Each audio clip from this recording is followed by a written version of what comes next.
Hello viewers, welcome to Ramu சமையல். இன்றைக்கி நம்ம சமையலை பார்க்க போகிறது ஒரு நியூ இயர் ஸ்பெஷல் தான் நம்ம பார்க்க போகிறோம். கஜூர் பிஸ்கட். உங்கள் எல்லாருக்குமே ஹாப்பி நியூ இயர் வாழ்த்துக்கள். இங்கே பாருங்கள் ஃப்ரெண்ட்ஸ், இன்றைக்கி நம்ம நியூ இயர் ஸ்பெஷல் ஒரு கஜூர் பிஸ்கட் தான் நம்ம ரெடி பண்ண போகிறோம். இது கோதுமை மாவில் இன்றைக்கி ரெடி பண்ணுதோம். இதுக்கு ஃபஸ்ட்டு தேங்காய் பூ வறுத்து எடுத்துக்கிடணும். அதுக்காக ஸ்டவ் ஆன் பண்ணி ஒரு பேனை நான் ஸ்டவ்வில் வச்சுருக்கேன். இப்போ இதில் பார்த்திங்கன்னா 1/4 கப் அளவுக்கு தேங்காய் துருவல் எடுத்திருக்கேன். இதை இதில் ஆட் பண்ணிடலாம். ஆட் பண்ணிவிட்டு இது கலர் சேஞ்ச் ஆகாமல் கொஞ்சம் ட்ரையாக இருக்கிற மாதிரி இதை வறுத்து எடுத்துக்கிடணும். ஒன்லி ஒரு 2 மினிட்ஸ் தான் ஆகும். இது எல்லா டீ கடைகளையுமே இந்த பிஸ்கட் நீங்கள் பார்த்துருப்பீங்க. சாப்பிட்றதுக்கு ரொம்ப டேஸ்ட்டு ரொம்ப சூப்பராக இருக்கும். இது வீட்டில் செஞ்சு வச்சிட்டிங்கன்னா நம்ம டீ குடிக்கும்போது 2 பிஸ்கட் சாப்பிட்றதுக்கு ரொம்ப டேஸ்ட் ரொம்ப சூப்பராக இருக்கும். அதனால் கண்டிப்பாக இதை ட்ரை பண்ணி பாருங்கள். ஸ்கிப் பண்ணாமல் முழுசும் பாருங்கள். எப்படியெல்லாம் அளவுகளோடு நம்ம ஆட் பண்ணதோம் அப்படிங்கிறத ஸ்கிப் பண்ணாமல் முழுசாக பாருங்கள். இதேமாரி செஞ்சு வச்சுட்டிங்கன்னா உங்கள் வீட்டு குழந்தைகளுக்கும் இதை அடிக்கடி நீங்கள் இது செஞ்சு கொடுக்கலாம். இது இந்த அளவுக்கு வறுபட்டால் போதும். நல்லா ட்ரையாக இருக்குது. இப்போ இந்த ஸ்டேஜில் ஸ்டவ் ஆஃப் பண்ணிவிட்டு இதை ஒரு பவுலுக்கு ட்ரான்ஸ்ஃபர் பண்ணிடலாம். இங்கே பாருங்கள், நான் 1 கப் அளவுக்கு கோதுமை மாவு எடுத்திருக்கேன். இதில் 1/4 கப் அளவுக்கு சுகர் எடுத்திருக்கேன். இதுக்கு ஒரு 5 ஏலக்காயும் எடுத்திருக்கேன். இப்போ இது நல்லா மிக்ஸி ஜாரில் போட்டு ஃபைன் பவுடராக அரைச்சி எடுத்துகிட்டு வந்துடலாம். இங்கே பாருங்கள் ஃப்ரெண்ட்ஸ், இப்போ நம்ம மாவு மிக்ஸ் பண்ணிடலாம். இப்போ இதுக்கு நான் 1 கப் அளவுக்கு கோதுமை மாவு எடுத்திருக்கேன். இதை இதில் ஆட் பண்ணிடலாம். நீங்கள் மைதா மாவு வச்சு செய்யனாலும் செய்யலாம். அது உங்களோட விருப்பம்தான். இப்போ இதில் 1/4 கப் அளவுக்கு ரவை எடுத்திருக்கேன். இதையும் இதில் ஆட் பண்ணிடலாம். 1 கப்பு கோதுமை மாவுக்கு 1/4 கப்பு ரவை, அதில் 1/4 கப் சுகர் ஏலக்காய் கூடையும் சேர்த்து போட்டு நல்லா பவுடர் பண்ணி எடுத்திருக்கேன். இதையும் இதில் ஆட் பண்ணிடலாம்.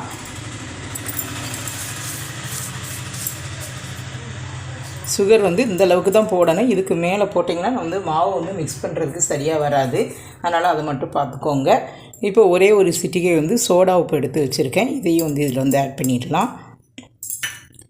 அதுக்கப்புறமா ஒரு 2 டீஸ்பூன் அளவுக்கு வெள்ளை எள் எடுத்திருக்கேன். இதை இதில் ஆட் பண்ணிடலாம். இப்போ நம்ம வறுத்து வச்சுருந்த இந்த தேங்காய் பூ இருக்குது பாருங்கள், அதையும் இதில் ஆட் பண்ணிடலாம். ஆட் பண்ணிவிட்டு இப்போ இதை ஃபஸ்ட்டு நல்லா கலந்து விட்டுறணும். இது பாருங்கள், நல்லா இது எல்லாமே போட்டு செய்யும்போது நல்லா அந்த தேங்காய் பூ எள்ளெல்லாம் போட்டு நல்லா அந்த பிஸ்கட்டை ஃப்ரை பண்ணி எடுக்கும்போது எவ்வளோ ஒரு டேஸ்ட்டாக இருக்குன்னு பார்த்துக்கோங்க. இங்கே பாருங்கள், இப்போ இது எல்லாத்தையும் நல்லா கலந்து விட்டாச்சு. இப்போ இந்த ஸ்டேஜில் நம்ம 1/4 கப் அளவுக்கு நெய்யே முழுசாக எடுக்கனாலும் எடுக்கலாம். நான் 1/4 கப்பில் கொஞ்சம் நெய், கொஞ்சம் சன்ஃப்ளவர் ஆயில் எடுத்திருக்கேன். ரெண்டும் கலந்து நான் 1/4 கப் எடுத்திருக்கேன். இதை அப்படியே இதில் ஆட் பண்ணிடலாம். நீங்கள் கொஞ்சமாக நெய் ஆட் பண்ணிவிட்டு கொஞ்சம் அதிகமாகவே சன்ஃப்ளவர் ஆயில் ஆட் பண்ணனாலும் ஆட் பண்ணலாம். அது உங்களோட விருப்பம்தான். இல்லைன்னா முழுசாகவே நெய் விட்டு மிக்ஸ் பண்ணனாலும் பண்ணிக்கிடலாம். இங்கே பாருங்கள், இப்போ இதை நல்லா கலந்து விடுங்க.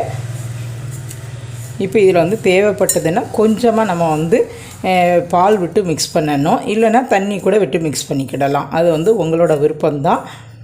நான் இதை இங்கே பாருங்கள், இப்படி பிடிச்சி பாருங்கள். கரெக்டான ஷேப்புக்கு வருது பார்த்திங்களா? இந்த மாதிரி இருக்கிற அளவுக்கு நம்ம நெய்யோ எண்ணெயோ இல்லைன்னா ரெண்டும் கலந்தோ நம்ம ஆட் பண்ணிக்கிடணும். இந்த மாதிரி ஷேப் வரலைன்னா நமக்கு இந்த நெய் பத்தாமல் இருக்குது அப்படின்னு அர்த்தம். அதனால் பார்த்துக்கோங்க. இங்கே பாருங்கள், இந்த அளவுக்கு நல்லா இருக்குது பாருங்கள். இப்போ இந்த ஸ்டேஜில் நான் கொஞ்சமாக காய்ச்சின பால் எடுத்து வச்சுருக்கேன். இதை இதில் ஆட் பண்ணிடலாம். நீங்கள் தண்ணி விட்டு மிக்ஸ் பண்ணனாலும் பண்ணலாம். நான் பால் விட்டு மிக்ஸ் பண்ணும்போது இன்னும் அந்த டேஸ்ட் இன்னும் கொஞ்சம் ரிச்சாக இருக்கும். அதனால் நான் பால் விட்டு மிக்ஸ் பண்ணியிருக்கேன். இப்போ இதை நல்லா கலந்துட்டு நல்ல ஒரு திக்கான சப்பாத்தி மாவு பதம் எப்படி இருக்கும் அந்த அளவுக்கு இதை மிக்ஸ் பண்ணி எடுத்துகிட்டு வந்துடலாம்.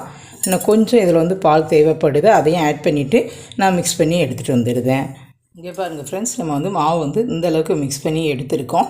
இப்போ இது ரவையெல்லாம் சேர்த்துருக்கிறதுனால இன்னும் ஒரு 10 மினிட்ஸ் ஊற வச்சு எடுத்துக்கலாம். அப்படின்னா நமக்கு கரெக்டாக இருக்கும். நான் அப்படியே ரெஸ்ட்டில் விட்டு ஒரு 10 மினிட்ஸ் ஆயிடுச்சு. இப்போ இதை ஒரு 2-3 பிரிவாக நம்ம இதை பிரித்து எடுத்துகிட்டு வந்துடலாம். பிரித்து எடுத்துகிட்டு வந்துட்டு இதை ஒரு சிலிண்டர் ஷேப்புக்கு நம்ம கொண்டுட்டு வரணும். அப்படின்னா தான் இது நம்ம ரோல் பண்ணிவிட்டு இதை கட் பண்ணுறதுக்கு நல்லா வசதியாக இருக்கும். இதே மாதிரி எல்லாத்தையுமே செஞ்சு எடுத்துகிட்டு வந்துடலாம். இது பாருங்கள் ஃப்ரெண்ட்ஸ், நான் இதை நல்லா ரோல் பண்ணி எடுத்துகிட்டு வந்துட்டேன். உங்களுக்கு எந்த அளவுக்கு மெல்லிசாக தேவைப்படுதோ அந்த அளவுக்கு ரோல் பண்ணி எடுத்துக்கோங்க. நான் வந்து இந்த அளவுக்கு எடுத்துக்கேன். இப்போ நீங்கள் வந்து இப்படி சப்பாத்தி கட்டையை வச்சு இப்படி தேய்ச்சாலே போதும். கைட்டே வந்து நம்ம வந்து ரோல் பண்ணி எடுத்துடலாம். இல்லை நீங்கள் வந்து இந்த மாதிரி செய்ய வேண்டாம்னா நம்ம சப்பாத்தி தேய்க்கிற மாதிரி நல்லா கொஞ்சம் கனமாக தேய்ச்சிட்டு ஒரு மூடியை வச்சு இப்படி ப்ரெஸ் பண்ணி எடுத்துக்கோங்க. அது வந்து கொஞ்சம் ரவுண்டாக கிடைக்கும். இன்றைக்கி நான் செய்கிறது கொஞ்சம் அதே இப்படி நம்ம கட் பண்ணி எடுக்க போகிறோம். இங்கே பாருங்கள் இப்படி வச்சுட்டு ஃபஸ்ட்டு இருக்கதை வந்து நம்ம வந்து எடுத்துடலாம். இந்த மாதிரி எவ்வளோ மெல்லிஸாக வேணுமோ அந்தளவுக்கு கட் பண்ணிக்கோங்க. நான் வந்து இந்தளவுக்கு கட் பண்ணிவிட்டு நம்ம வந்து கைட்டு வந்து மறுபடியும் வந்து ஷேப் பண்ணிக்கலாம். அதனால் ஒன்றும் பிரச்சனை இல்லை, நீங்கள் வந்து பயப்பட வேண்டாம். இதே மாதிரி வந்து எல்லாத்தையுமே நம்ம வந்து கட் பண்ணி எடுத்துகிட்டு வந்துடணும். இந்த மாதிரி எடுத்துக்கோங்க. எடுத்துகிட்டு நம்ம இந்த மாதிரி ஒரு ஷேப்பாக இருக்கா, இதை வந்து இந்த ஓரங்கள் எல்லாத்தையும் நல்லா வந்து சேர்த்து விட்ருங்க. பார்க்குறதுக்கு எவ்வளோ ஒரு ஷேப்பாக நல்லா ஒரு ரஸ்க்கு மாதிரி இருக்குது பாருங்கள்.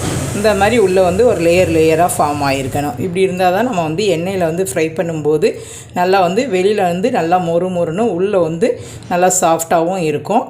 இங்கே பாருங்கள் இதே மாதிரி நம்ம வந்து எல்லாத்தையுமே வந்து செஞ்சு எடுத்துகிட்டு வந்துடலாம். இங்கே பாருங்கள் பார்க்குறதுக்கு எவ்வளோ சூப்பராக இருக்குது பாருங்கள். இதே மாதிரி நீங்களும் செஞ்சு எடுத்து வச்சுக்கோங்க. பாருங்கள் ஃப்ரெண்ட்ஸ், நான் வந்து எல்லாத்தையுமே நல்லா ஒன்று போல் வந்து கட் பண்ணி எடுத்துகிட்டு வந்துட்டேன். இங்கே பாருங்கள் பார்க்குறதுக்கே எவ்வளோ சூப்பராக இருக்குது பாருங்கள். இதே மாதிரி நம்ம ஃபஸ்ட்டே வந்து ரெடி பண்ணி வச்சுட்டோம்னா நம்ம ஃப்ரை பண்ணுறதுக்கு ரொம்ப ஈஸியாக இருக்கும். நான் வந்து ஸ்டவ்வை ஆன் பண்ணி ஒரு கடாயில் வந்து எண்ணெயை சூடுபடுத்தி வச்சுருக்கேன். இப்போ நல்லா வந்து ஹை ஃப்ளேமில் வச்சு எண்ணெயை சூடுபடுத்திட்டு இப்போ கொஞ்சம் வந்து மீடியமாக நான் வந்து மாற்றிக்கிட்டேன். இப்போ இதில் வந்து நம்ம வந்து கொஞ்சம் கொஞ்சமாக போட்டு ஃப்ரை பண்ணிக்கிடலாம். இங்கே பாருங்கள் இப்படி இருக்கிறத நல்லா வந்து போடுங்க. போட்ட உடனே லேசாக பபுள் வருது பார்த்திங்களா, அந்த ஸ்டேஜ் இருந்தால் போதும். இப்போ நான் வந்து ஒரு 3 இல்லைன்னா 4ங்கிற மாதிரி தான் நான் போட போகிறேன். நீங்கள் வந்து கொஞ்சம் பெரிய கடாயாக வச்சிங்கன்னா கொஞ்சம் அதிகமாக கூட ஆட் பண்ணிக்கோங்க. இப்போ இது வந்து உடனே திருப்பி விட வேண்டாம், 1 செகண்ட் ஆகுங்க. இப்போ இது வந்து கொஞ்சம் நேரம் ஆகிட்டு இதை வந்து அப்படியே வந்து திருப்பி விட்டுருங்க. இங்கே பாருங்கள் நல்லா ஒட்டாமல் நமக்கு வருது பாருங்கள். இந்த மாதிரி எல்லாத்தையுமே நம்ம வந்து திருப்பி விட்டுறணும். திருப்பி விட்டுட்டு கொஞ்சம் வந்து நல்லா பொன்னிறமாக ஆகிற வரை நம்ம வந்து பொரிச்சு எடுத்தால் போதும். பாருங்கள் ஃப்ரெண்ட்ஸ், இப்போ வந்து நான் எல்லா பக்கமும் நல்லா திருப்பி விட்டுட்டேன். ஸ்டவ்வை வந்து நல்லா சிம்முக்கு மாற்றிக்கோங்க. இங்கே பாருங்கள் இந்த அளவுக்கு வந்து ஃப்ரை பண்ணியிருக்கேன். நான் வந்து நல்லா க்ரன்ச்சியாக வேணும்னு இந்த அளவுக்கு ப்ரௌனாக எடுத்திருக்கேன். நீங்கள் வேணால் இதுக்கு முந்தின ஸ்டேஜிலே கூட எடுத்துக்கிடலாம். இங்கே பாருங்கள் ஃபைனாக நமக்கு ரெடியாக இருக்குது பாருங்கள். இங்கே பாருங்கள் ஃப்ரெண்ட்ஸ், நம்மளுடைய கஜூர் பிஸ்கட் சூப்பராக நமக்கு ரெடியாக இருக்குது பாருங்கள். டீ கடைகளில் கிடைக்கக்கூடிய கஜூர் பிஸ்கட் சூப்பராக நமக்கு ரெடி ஆகிட்டு இதே மாதிரி உங்கள் வீட்லேயும் செஞ்சு பாருங்கள். மறக்காமல் நம்ம ராமு சமையலுக்கு ஒரு சப்ஸ்கிரைப் பண்ணுங்கள். இங்கே ஃப்ரெண்ட்ஸ், நான் வந்து எல்லாமே நல்லா ஃப்ரை பண்ணி எடுத்துட்டேன். இங்கே பாருங்கள் நான் உடச்சி காட்டுதான் பாருங்கள். பார்க்குறதுக்கு எவ்வளோ சூப்பராக இருக்குது பாருங்கள். நல்லா வந்து உள்ளே கொஞ்சம் சாஃப்டாகவும் வெளியில் வந்து இந்த லேயர் வந்து நல்லா க்ரன்ச்சியாகவும் இருக்கும். ஒரு புதுமையான ஒரு ஈவினிங் ஸ்நாக்ஸ் வந்து உங்கள் கூட ஷேர் பண்ணியிருக்கேன். மறக்காமல் இதை வந்து ட்ரை பண்ணி பாருங்கள். வியூவர்ஸ், இந்த ரெசிபியை நீங்கள் ரொம்ப என்ஜாய் பண்ணியிருப்பீங்கன்னு நினைக்கிறேன். உங்களுக்கு இந்த வீடியோ பிடிச்சிருக்குன்னா லைக் பண்ணுங்கள், ஷேர் பண்ணுங்கள். மறக்காமல் ராமு சமையலுக்கு சப்ஸ்கிரைப் பண்ணிவிட்டு பக்கத்தில் இருக்க பெல் ஐக்கானை கிளிக் பண்ணிடுங்க. Okay viewers, thank you.